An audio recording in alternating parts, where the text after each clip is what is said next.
के सांस्कृतिक संघ। तो सबसे पहले तो अध्यक्ष जी जानना चाहेंगे कि जो आज का कार्यक्रम था गोष्ठी, क्योंकि स्वास्थ्य को लेकर, चिकित्सा को लेकर हमेशा जब हम हिंदुस्तान के संदर्भ में बात करते हैं, क्योंकि संकल्प यहाँ पर है कि हमने आत्मनिर्भर बनना और हम विश्व गुरु हमेशा से रहे हैं।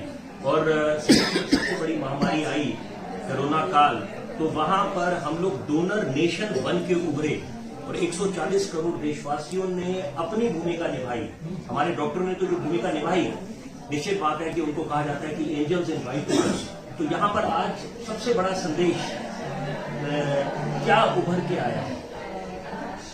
ऐसा है, शिक्षा उसमें संस्कार होने चाहिए ताकि वह मानवता प्रदान करे, करप्ट होने से रोके। दूसरा,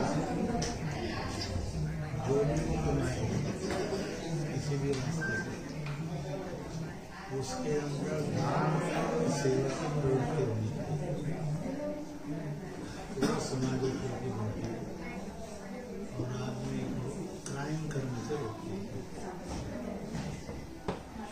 इसलिए इतने चिकित्सक आए थे, ये सब समाज सेवा की सोच से भरपूर।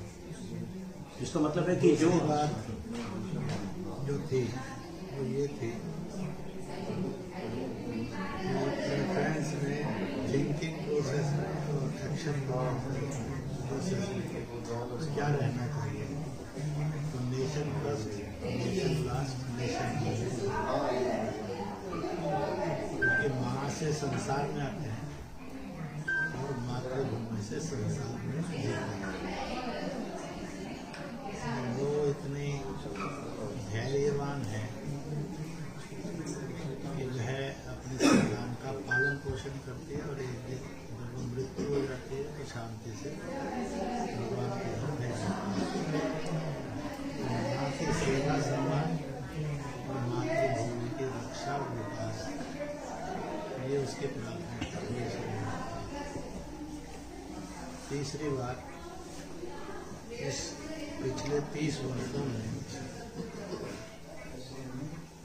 देश के सामने ये स्पष्ट हुआ है, जिस सिंधु से हमारी पहचान है, वह सिंधु विभाजन में पूरी पाकिस्तान नहीं है। 40-50 किलोमीटर वो चीन के कब्जे में है, फिर सिंहमुखी के रूप में भारत में लद्दाख में बुझाई जाती है। 300-350 किलोमीटर भारत में, फिर वो 2000 किलोमीटर पाकिस्तान के अंदर सिंधु दर्शन यात्रा चिंतन करना, सिंधु के किनारे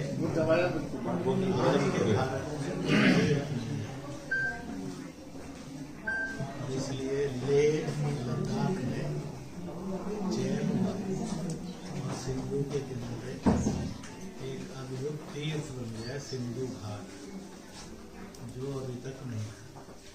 और हर वर्ष जून मास में वहाँ मेला लगता है, देशों से और विदेशों से सिंधु के दर्शन करने के लिए, स्नान करने के लिए और सिंधु मैया के साथ एकाकार करने के लिए सैकड़ों से हजारों में लोग वहाँ आते हैं। इस साल 29 उत्सव पूरे होकर 30वां उत्सव हुआ है और यह सिंधु कुंभ के रूप में हुआ। तो सिंधु घाट तीर्थ स्थायी रूप से स्थापित हो गया, जो नहीं था। अब वहाँ पर मेला भी स्थायी रूप से लगता है।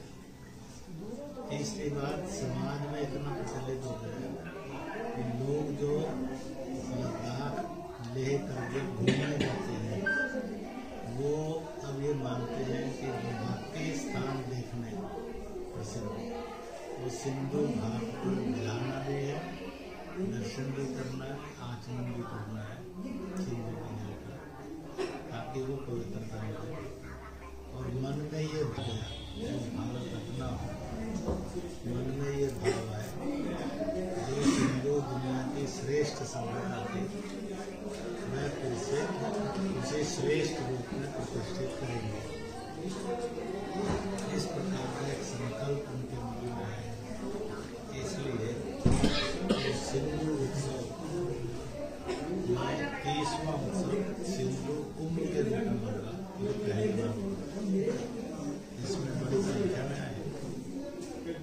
ऐसे अनेक बातों को लेकर इस चर्चा के साथ बैठक संपन्न हुई।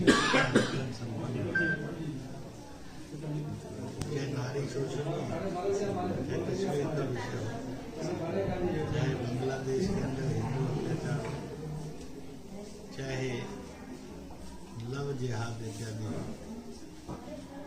देश में बढ़ती बदलती जनसंख्या का संतुलन है। इन सब में जरूरी है कि इस देश के सब नागरिक जागरूक हो और नेशन फर्स्ट के रूप में अपने कर्तव्य को निभाने के लिए किसी न किसी रास्ते से काम करें। मार्ग अनेक है और सबको करना है, और आचरण से आदमी जाना जाता है, उपदेश से नहीं जाना जाता। इसलिए राम और रावण थे, 4 वेद के ज्ञाता थे और शक्तिशाली थे। राम का चरित्र था वो हमेशा जपे जाते हैं, रावण का चरित्र नहीं था, इसलिए बेचारा हंसा जलाया जाता है। कंस भी है और कृष्ण भी है, मामा भांजे। कंस को हर समय आदमी बददुआ करता है और कृष्ण को दिन रात जप करता है। ऐसे ही कलाम है कि कसाब है, तो लोग कसाब को नहीं कलाम को चुनते हैं। इसलिए चरित्र बने, तो जहाँ आप स्वास्थ्य अच्छा करेंगे वहाँ व्यक्ति का चरित्र भी अच्छा करने के लिए कुछ न कुछ रास्ते सोचने चाहिए, प्रकल्प चलाने चाहिए, प्रकल्प करने चाहिए। व्यक्तिगत भी कर सकता है आदमी, समूह के रूप में भी कर सकता है, परिवार के रूप में भी कर सकता है। तो ऐसे एक भाव के साथ ये सारी समाज ये कह सकता हूँ कि जिस भावना के साथ सब लोग आए थे, ये सब एकजुट होकर हरेक परिवार सहित कुछ न कुछ करने की तरफ सोचेगा, तो कुछ समय के बाद बच्चे भी उसमें सहयोगी हो जाएंगे। क्योंकि मैं देहरादून के IIM में गया, बेटियों का इंस्टीट्यूशन, मैंने एक विषय लेते हुए कहा बहुत सा, मैंने सोचा था आज यहाँ भी कहता हूँ, वो ये था कि भारतीय जिंदगी के अंदर प्रेम से बड़ी कोई चीज नहीं है। प्रेम is the supreme, love is not a bad thing, love is a supreme thing. इसलिए प्यार ये एक बहुत ऊंची वैल्यू है। परंतु प्रश्न ये खड़ा होता है कि रात को 12 साढ़े 12 बजे तो लड़का लड़की कहते हैं एक दूसरे के बिना जी नहीं सकते, और 1:45 बजे पता लगता है कि बेटी के 20 टुकड़े हो गए।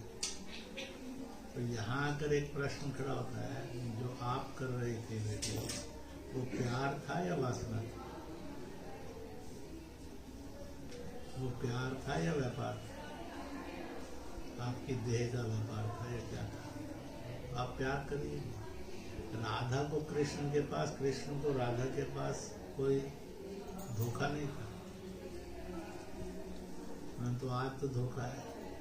इसलिए घर घर में इस अंतर को समझाना चाहिए। लड़के लड़की में प्यार होता है, बहुत अच्छी बात है, nothing is wrong, nothing is bad. परंतु कुछ समय के बाद वो मार दी जाती है बेटी। पता लगता है कि लड़के ने अपने पहले प्यार में अपना नाम छुपाया हुआ था। जब वो प्यार के पहले कदम में बेईमान है, तो फिर उसका प्यार ईमानदार कैसे होगा? उसके बाद उसने मजहब भी छुपाया हुआ था। तो जो अपनी पहचान में बेईमान है, तो उसको हिंदुस्तान के अंदर कैसे जगह दी जा सकती है?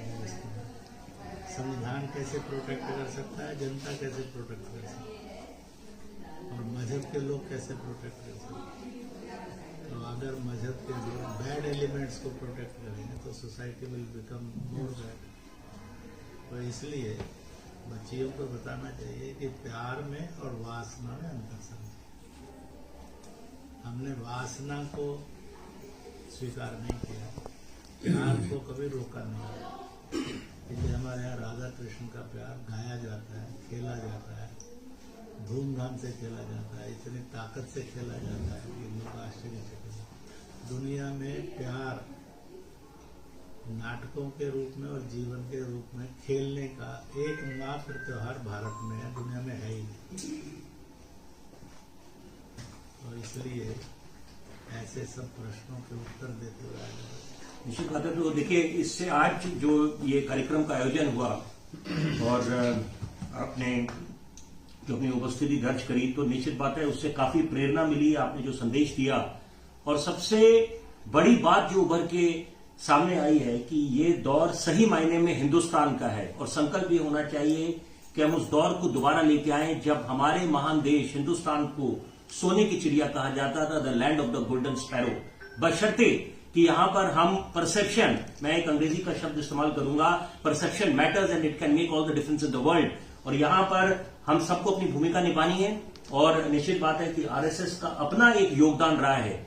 और कोरोना काल की हम खासतौर पर बात करें कि डॉक्टर्स ने जो भूमिका निभाई अद्भुत, और पूरे विश्व में एक जो डॉक्टर्स ने, हिंदुस्तान के डॉक्टर्स जो आगे बढ़कर आए अपनी जान की परवाह ना करते हुए मरीजों के साथ जुटे रहे रात दिन, तो वो अपने आप में भी प्रशंसनीय। और साथ में आरएसएस ने जो भूमिका निभाई, जिसे कहते हैं कि एक दे आर अनसंग हीरोज, तो अब सही मायने में ये सबको भूमिका निभानी है अपनी। और यहां पर राष्ट्र सर्वोपरि, नेशन फर्स्ट को संज्ञान में लेते हुए, जहन में लेते हुए हमें आगे बढ़ना है। बहुत बहुत धन्यवाद आपका। धन्यवाद।